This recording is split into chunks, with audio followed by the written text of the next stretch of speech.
Siguro, mukha pa siyang kalmado sa panlabas. But his blood is starting to boil up. Hindi na niya kayang tagalan pa ang mga mata pobreng ito. Ngumisi si Mr. Ramirez. You don't look like you're a decent guy. I pity my daughter for choosing you. She made a big mistake. Tapos tumalikod na ang matandang Don. Sa ibang auto shop na tayo. Baka lalong masirang sasakyan ko sa mga kamay ng lalaking yan. Malakas na pahayag nito na sinadya pa talagang magparinig kay Lucas. Umakyat ng muli ang tatlo sa van. Di nagtagal, umatras na ang sasakyan at tuluyang umalis. Lucas stared daggers at the van until it went out of his sight. Mukhang gusto niyang manakit ng mga oras na yon. He looked really mad. Ngayon lang siya nahusgahang basura sa buong buhay niya. And he believes he doesn't deserve it. Napahinga na lang siya ng malalim. Hey, ituloy mo na yung inaayos mo sa ilalim. Huwag tatamad-tamad. Matatanggap ka rin ng father-in-law mo. Tumingin siya ng malalim sa kaibigan niya at acting owner ng auto shop na si Jacob. Tawang-tawa naman ang huli sa pang-aasar sa kanya. Inis na upo si Lucas sa monoblock chair sa loob ng opisina ng kanyang shop. Nakakapagod. Wala sa sariling saad niya. Sumandal siya sa upuan at pumikit.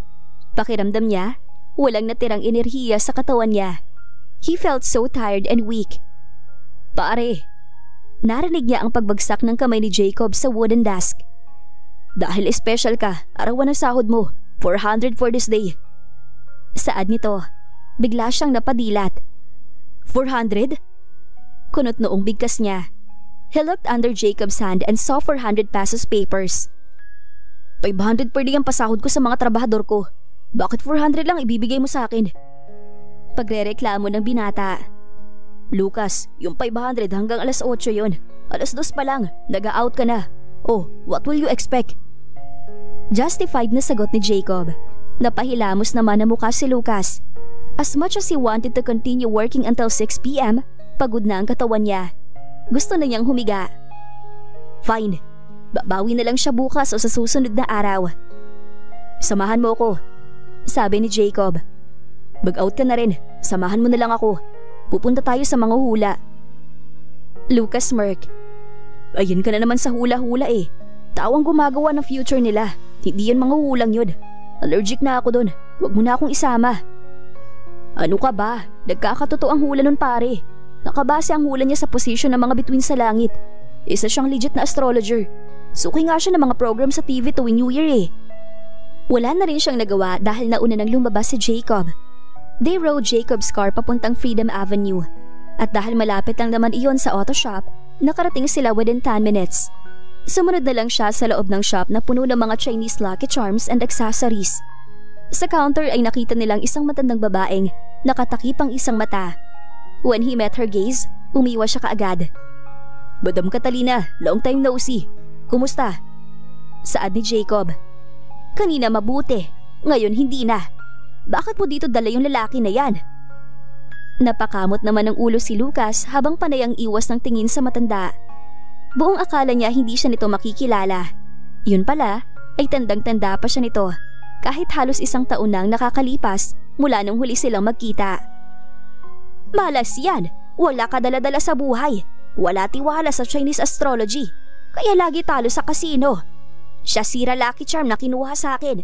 Siya binigyan ko pa man din 50% discount. Nagbabagong buhay na daw siya, Madam Catalina. Pagtatanggol ni Jacob sa kaibigan, tumungo naman si Lucas. Lagi siyang dinadala ni Jacob sa shop na yun noon. Lagi siyang bumibili ng lucky charms kahit na nung nag-aaral pa lang sila. Pero dumating yung araw na pakiramdam niya wala namang halaga ang lucky charm na binili pa niya ng 5,000. He was so down that time that he broke that piece of something like jade. Mula noon, wala siyang tiwala sa mga lucky charms, lalo na sa fortune tellers. The old woman observed him properly. Ikaw, Lucas, year of the rat. Nagsimula itong maglaro ng kakaibang mga baraha. Nagtaka naman ang binata. Si Jacob dapat ang magpapahula, pero bakit siya agad ang hinuhulaan nito? He's preparing to go out when the old woman spoke. Bata! May bata! Ikaw, Lucas, may anak na! Nagsalubong ang kanya mga kilay. Tumawa naman si Jacob. Yung ano kasi madam, Yung magiging asawa niya, may anak na. Kaya yun siguro nakita nyo. Hindi! Pabulyaw na sagot ng matanda. Anak mo, Lucas. May anak ka. At siya ay malapit mo na makilala. Tumaas ang isang kilay nito. Ikaw may panggastos na ba? Ikaw magtino. Mamalasin ka kung hindi mo bibili ng House of the Rising Sun, Lucky Nine Charm. Tumaas naman ang gilid ng itaas na labi ni Lucas. Hindi niya alam kung tatawa ba siya o hahalakak. The woman is crazy. Paano siya magkakaanak? Wala pa naman siyang nabubuntis. Hindi na nga niya matandaan kung kailan siya huling may nakasama sa tagal na noon.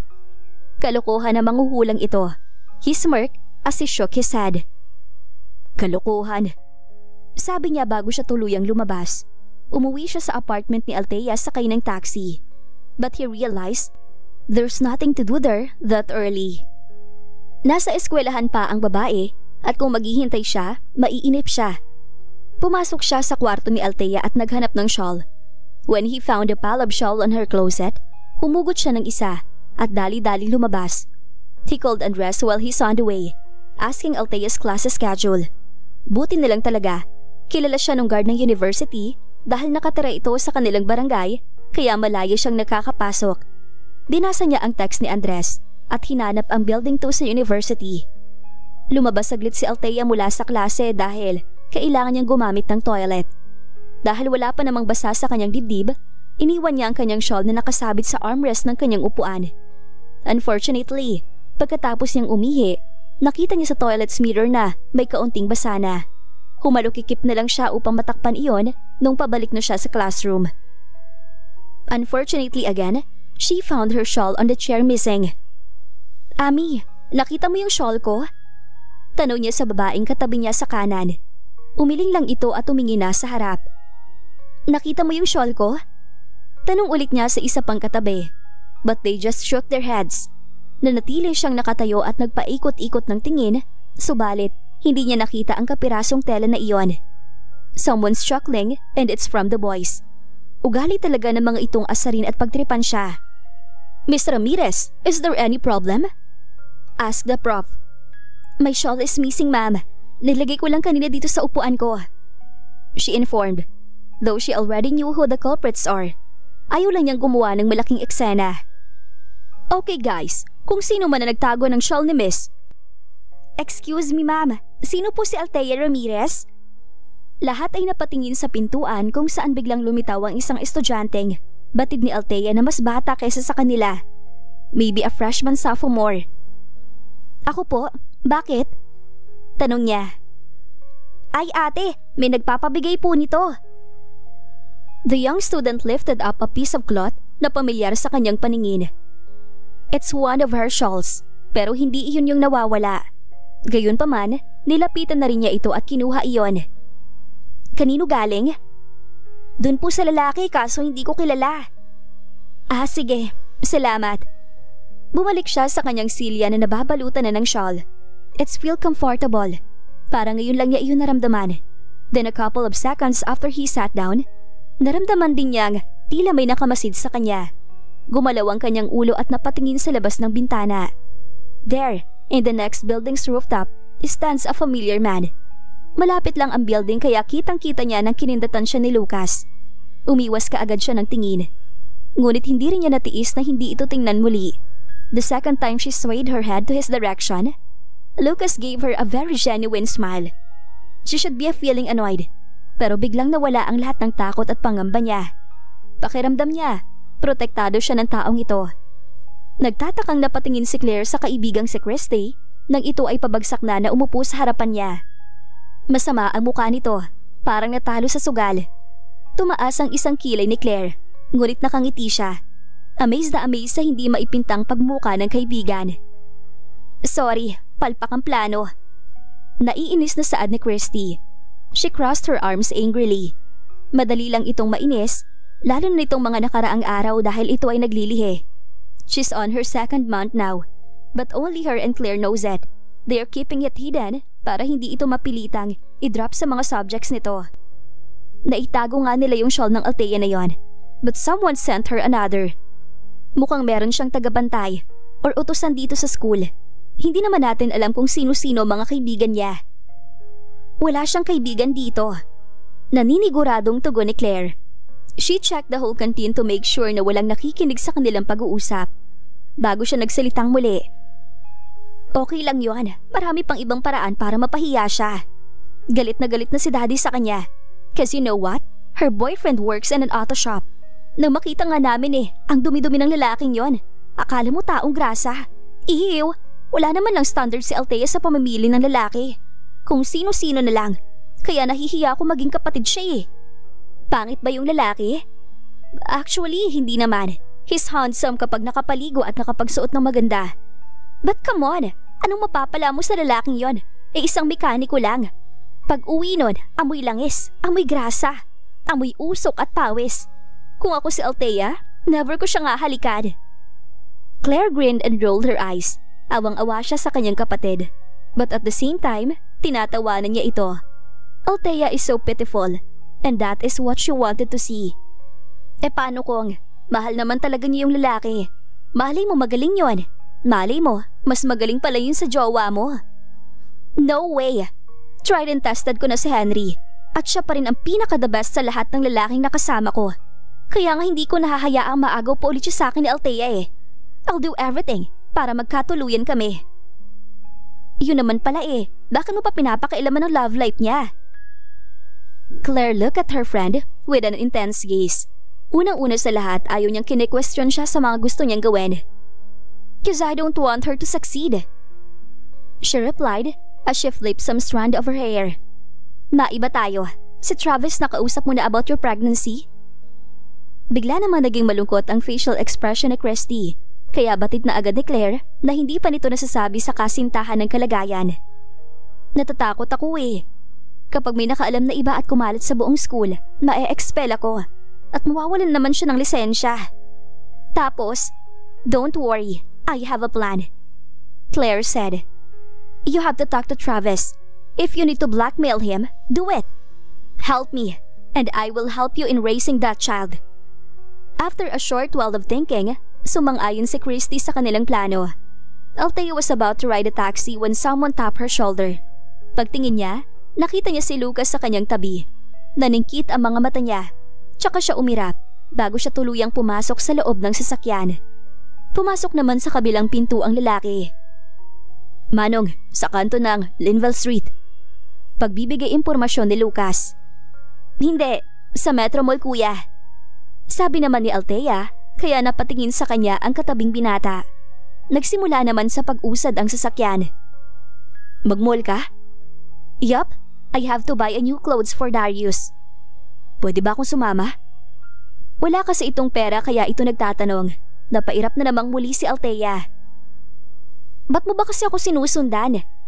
Bahagyang may inis sa kanyang tono.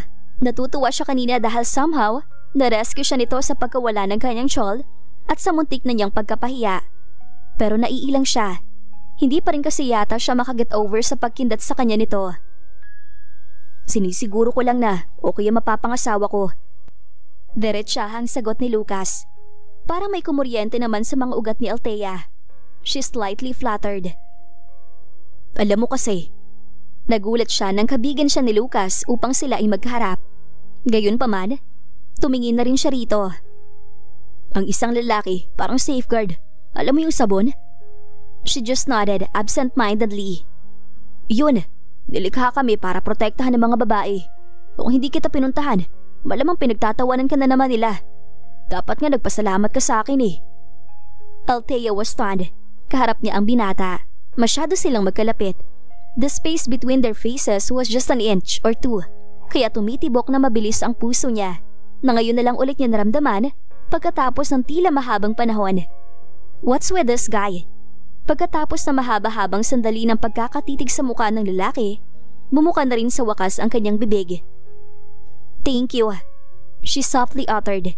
Hindi napigilan ni Lucas ang mapangiti.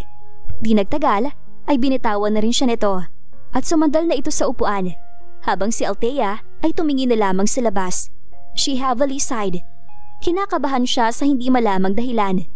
Maya-maya pa ay tumingin na ulit siya sa lalaki. Gusto mo magkape ng malamig? Tila na sorpresa si Lucas. Hindi nito lubos inaasahang tatanungin at taanyayahan niya ito. Then he formed a slightly shy smile. Oo naman. Excited nitong sagot. Sino ba ito para tumanggi sa isang napakagandang dilag? Samahan mo ko, sabi ng dalaga. Sakto namang tumigil ang taxi sa harap na mismo ng mall. Nagbayad siya at bumaba na. When she's climbing the stairs to the mall entrance, naramdaman niya ang kamay ni Lucas na pumatong sa ibaba ng batok niya at humawak ito sa kanyang balikat. Inakbayan siya nito. Ano ba? Inis niyang saad sa kanya tinabig ang braso ng binata. Subalit sa yatang ipinanganak na makulit ang lalaki. For the second time, umakbay ito sa kanya na may mas mahigpit ng kapit. Engaged na tayo. Magiging asawa mo ko, Althea. Kaya masanay ka na. He tilted his head to see her face. Tapos ngumiti ito. Yung ngiting hindi na nakikita ang mga mata nito. Babe? Darling? Baby? Mahal? Bitawan mo kasi ako. Ayoko. Baka mawala ka. Ang kulit mo ding lalaki ka. Ang cute mo pag nagagalit. Pakis nga. Ewan ko sa'yo, Lucas. Patuloy ang pagtatalo nila habang naglalakad papasok ng mall. Napapangiti naman si Lucas habang inis na inis sa kanyang dalaga. Tuluyan na kayang umibig si Lucas kay Althea? At sino nga ba ang ama ng anak ni Althea? Abangan sa susunod na kabanata. Please like, share, subscribe for more updates. Maraming salamat po!